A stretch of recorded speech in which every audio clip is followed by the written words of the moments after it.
നിങ്ങളുടെ മൊത്തത്തിലൊരു ചൈൽഡ്ഹുഡ് ഒക്കെ ഉള്ള ഒരു സ്ഥലമായിരിക്കുമല്ലേ? ഞാൻ യൂണിവേഴ്സിറ്റി പഠിക്കുമ്പോൾ വരെ ഹോസ്റ്റലിൽ നിൽക്കാതെ കഴിയുന്നത് എന്നും വീട്ടിലേക്ക് എത്താൻ നോക്കി. നമ്മളെ നാടത്ര കണ്ട് സ്വാധീനിച്ചിട്ടുണ്ട്. പുതിയ കാലഘട്ടത്തിൽ ഈ ആർട്ടിസ്റ്റുകളൊക്കെ സ്വന്തം പേര് പോലും ഒഴിവാക്കിയിട്ട് ഒരു ആർട്ടിസ്റ്റ് നെയിം മാത്രമായിട്ട് വെക്കുന്ന സമയത്താണ് ഞാൻ എൻ്റെ പേരിന്റെ അവസാനം എൻ്റെ നാടിന്റെ പേര് വെച്ചിട്ടുള്ളത്. കുറെ ആൾക്കാർ വെച്ചിട്ടുള്ളത്. നെഞ്ചോളം വെള്ളം കേറിയ നാടിനെ നമ്മൾ കരകയറ്റി, കടലോളം വീശിയടിച്ച കാറ്റിനെ നമ്മൾ മലകയറ്റി, ഇക്കാലം മാറും നമ്മുടെ കാലക്കേടുകൾ കഥയാകും.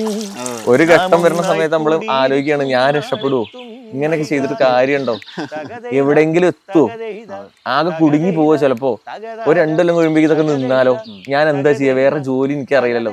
ആ ഒരു ബുദ്ധിമുട്ടേ എല്ലാ മനുഷ്യർക്കും ഉണ്ട്. അത് മോഹൻലാലും മമ്മൂട്ടിയൊക്കെ ഉണ്ട്.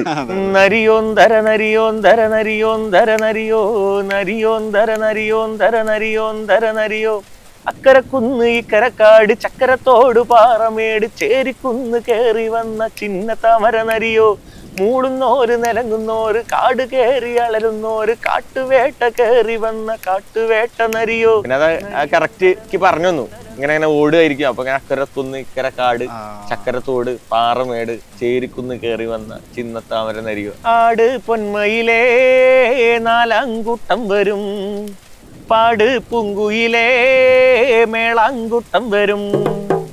ആട് പൊന്മയിലേ 4 കൂട്ടം വരും, പാട് പൂങ്കുയിലേ